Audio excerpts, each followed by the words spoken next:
Assalamualaikum warahmatullahi wabarakatuh. Selamat pagi kelas 11 IPS 3. Di sini kita akan memasuki materi mengenai masyarakat multikultural. Sebelum memasuki materi berikutnya, di sini ada tujuan pembelajarannya yaitu di mana peserta didik diharapkan dapat memahami relasi antar kelompok dan terciptanya keharmonisan sosial dalam kehidupan masyarakat atau publik. Lalu berikutnya di sini kita akan memasuki materi mengenai mewujudkan masyarakat multikultural. Secara sederhana, masyarakat multikultural adalah masyarakat yang terdiri atas beragam kelompok sosial dengan sistem norma dan kebudayaan yang berbeda-beda. Masyarakat multikultural merupakan bentuk dari masyarakat yang anggotanya terdiri atas berbagai golongan, suku, etnis, ras, agama, dan budaya. Nah, di sini multikulturalisme tidak hanya bermakna keanekaragaman, tetapi juga kesederajatan antara perbedaan. Di mana maksudnya itu dalam multikulturalisme terkandung pengertian bahwa tidak ada sistem norma dan budaya yang lebih tinggi daripada budaya lain. Yaitu semua perbedaan adalah sederajat, di mana dengan demikian secara konsep masyarakat multikultural tidak sama dengan masyarakat majemuk, di mana masyarakat majemuk lebih menitikberatkan pada keanekaragaman, suku bangsa, dan kebudayaan. Sedangkan masyarakat multikultural merujuk pada kesetaraan atau kesederajatan kebudayaan yang ada dalam sebuah masyarakat. Lalu berikutnya ada 3 dasar acuan pendidikan multikultural. Yang pertama itu ada pengakuan terhadap identitas budaya lain. Di sini terkandung di dalamnya suatu pengakuan terhadap kekuatan yang dimiliki, sehingga akan muncul sikap jujur untuk mengakui keunggulan yang dimiliki budaya tersebut. Lalu, yang kedua, ada adat kebiasaan dan tradisi merupakan tali pengikat kesatuan perilaku dalam masyarakat.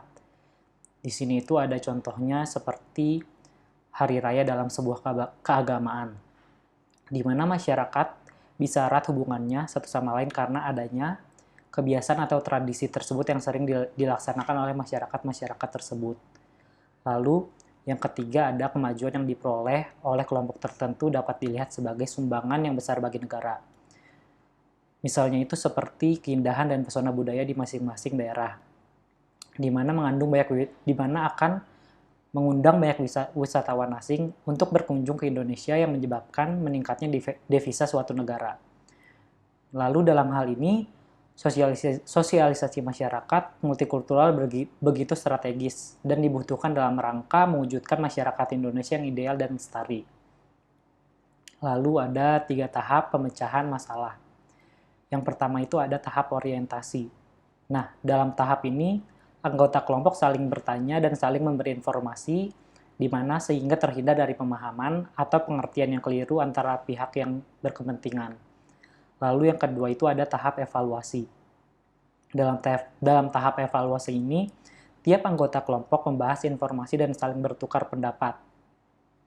Dari tahap ini, keterbukaan antar kelompok atau golongan terjadi sehingga muncul berbagai alternatif baru dalam menyelesaikan masalah.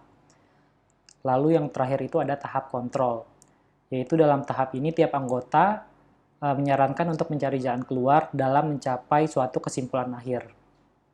Nah, dari ketiga cara tersebut akan timbul sikap keterbukaan antar kelompok masyarakat yang menjadi syarat utama dalam hubungan yang harmonis. Berikutnya, ada faktor yang mempengaruhi masyarakat multikultural. Di sini ada faktor pendorong dan faktor penghambat. Nah, dalam faktor pendorong, terdapat 3 pendorong berkembang pesatnya pemikiran multikultural. Yang pertama itu ada HAM, yang kedua ada globalisme, dan yang ketiga ada demokratisasi. Nah, di sini HAM yang dimaksud adalah penghargaan terhadap hak-hak dasar manusia. Lalu globalisme adalah paham mengenai kesetaraan antar keragaman budaya yang terdapat di dunia. Sedangkan demokratisasi yaitu proses pengakuan dan penghargaan yang besar terhadap keragaman dan perbedaan. Nah, dari ketiga hal tersebut dapat diumpamakan sebagai segitiga sama sisi yang tidak dapat dipisahkan dalam penerapan konsep masyarakat multikultural. Di sini, HAM merujuk pada pengakuan bahwa setiap manusia adalah sama. Siapapun dia, dari latar belakang budaya apapun, kelompok sosial manapun, mayoritas maupun minoritas, semuanya memiliki hak yang sama sebagai manusia. Oleh karena itu, tidak dibenarkan adanya perlakuan tidak adil oleh budaya atau kelompok sosial manapun. Hal ini berlaku tidak hanya dalam satu sistem sosial, seperti masyarakat daerah atau negara, tapi juga antar negara. Oleh karena itu, masyarakat dan negara harus menjamin hak dan kewajiban setiap warganya. Masyarakat dan negara juga harus menghargai perbedaan sebagai bagian yang tak terpisahkan dari diri manusia. Inilah prinsip demokrasi. Dengan adanya penghargaan terhadap perbedaan, maka multikular dapat tercipta dan berjalan di masyarakat. Lalu ada faktor penghambat. Yang pertama itu, menganggap budaya sendiri yang paling baik atau etnosentrisme. Yang kedua, yaitu pertentangan antara budaya barat dan timur, di mana dalam masyarakat dunia ada pandangan yang menganggap budaya barat sebagai budaya progresif atau yang maju, sebaliknya budaya timur diidentikan dengan budaya yang dingin dan kurang dinamis, di mana pertentangan ini cenderung Eropa sentris, sehingga mengakibatkan westernisasi di berbagai bidang kehidupan.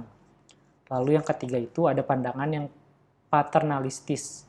Dalam pandangan ini, hal itu menimbulkan bias terhadap perempuan, di mana hingga saat ini masih banyak masyarakat memandang status perempuan sebagai sesuatu yang minor dan disubordinasikan dari peran laki-laki. Lalu yang keempat itu ada indigenous culture, yaitu mencari sesuatu yang dianggap asli, dan yang terakhir itu ada pandangan negatif penduduk asli terhadap orang asing. Berikutnya ada manfaat masyarakat multikultural.